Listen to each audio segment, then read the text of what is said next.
Hello there guys, it's Stephen and Phil here back on another video on Club Footy. And as you saw the other day, Adidas announced their Women's World Cup kits for the 2019 competition in France, I believe if that's correct. And Nike yesterday dropped a hell of a load of gorgeous, genuinely stunning kits. And we're going to cover those over the next two videos. But first up, before we go into the wider kits from the other teams, we want to take a close look at these two stunning bespoke England kits. Now Phil got really excited when he saw these kits launched, and for good reason. Now not only have they just gone and made kind of bespoke kits for the women's teams, they've made actual real nice kits, like probably nicer than the men's World Cup kits from last summer, and they were really nice anyway. So Phil's going to talk you mainly his thoughts through the England home kit and the England away kit.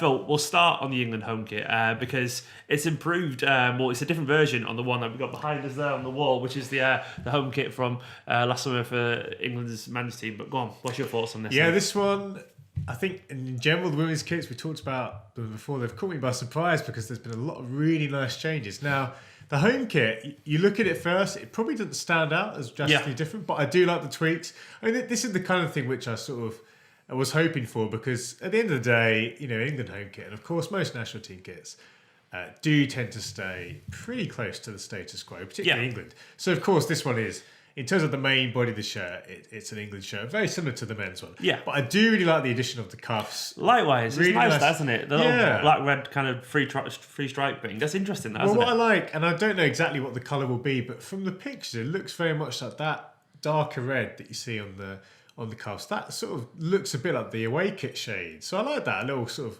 tie into the away kit. Oh, it's a dark red, isn't it, actually? I think it is. I mean, having said that, it's hard to tell sometimes with press photos, but I like that. And I like, obviously, the red, which again links with the you see the side of the shirt.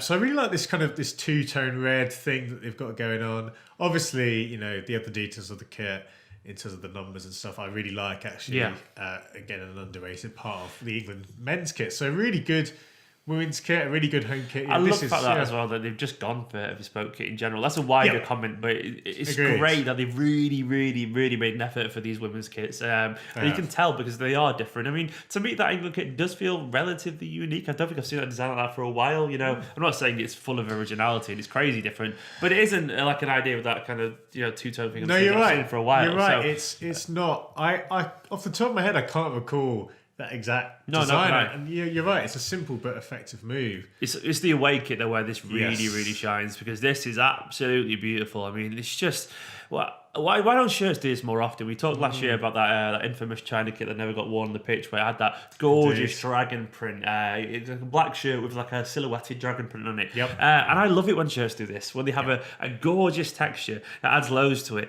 And this is just gorgeous, isn't it? This one looks a bit like a really good concept kit. You know, it's that kind of creativity, that freedom. Obviously, the pattern is the big talking point here, and it is a really good pattern. The thing I like about that, this design, is it's not just a nice rose pattern, but even the way the colours change. You see the way from left to right there, you've got a bit of dark in the background, moving into light. So there's a lot of depth, there's a lot of attention to detail. It's very loads of depth as it does texture to it. Yeah, it's not, because again, patterns are one thing, but sometimes they can just look a bit like a simple kind of sublimation. The crest looks great as well. Crest looks good. Just, I don't know why, it pops really well, doesn't it? Absolutely. You know, it is just really nice. And obviously, you know, in general as well, one thing to point out, you'll see the neckline there. And you see a slight difference there. You know, a lot of people, and me included, wasn't a huge fan of the whole drop. I wasn't a fan of that thing. Yeah, we've commented before, didn't we? City shirt had that because obviously, I always felt. I'm sure if you're a muscly big guy, it looked great, but for me, it always looked just a bit weird. It was just kind of a few centimeters too low, and it's almost as if Nike have listened and basically kind of customized it there. And I like that on some of the shirts you'll see, like on the single wear shirt. Yeah, it's a nice change, and again, it shows that the base template of Nike's kits, this vapor knit thing that they've got going on, actually it can look really good. So really impressive. Now, the question a lot of people have been asking on social media is do you reckon these shirts will actually be available in a men's fit? Yeah, and I've seen recently a tweet just last night from Nike, which it was a bit vague, but they essentially said that there will be men's sizes coming out for where some money of the follows, kids. I guess. Yeah, exactly. And it sounds like, I don't blame them. Yeah, I mean, I did notice one or two teams already had some men's fits, actually. Australia, the US as well. We'll so, go into those yeah. in tomorrow's video, so make sure you keep an eye on them because they're really nice. But these ones, that's good news. That's really It good is good news because, I mean, definitely. And I would say if you didn't pick up a kit last year, you know, for whatever reason, you really should this year. As you said, nicer it's kit, probably better. I think across the board, we've seen a few kits that have returned from the men's team, but the bespoke ones are really good. So if you were to score these two kits individually? Oh, it's a good question. Yeah, the England kit, I think that's definitely... The home kit, yeah. Sorry, the home kit, yeah, I would say is definitely at high 70s, you know, Okay. kind of 78, 70, 79. The away kit, even better, kind of an 88, 89 sort of range for me.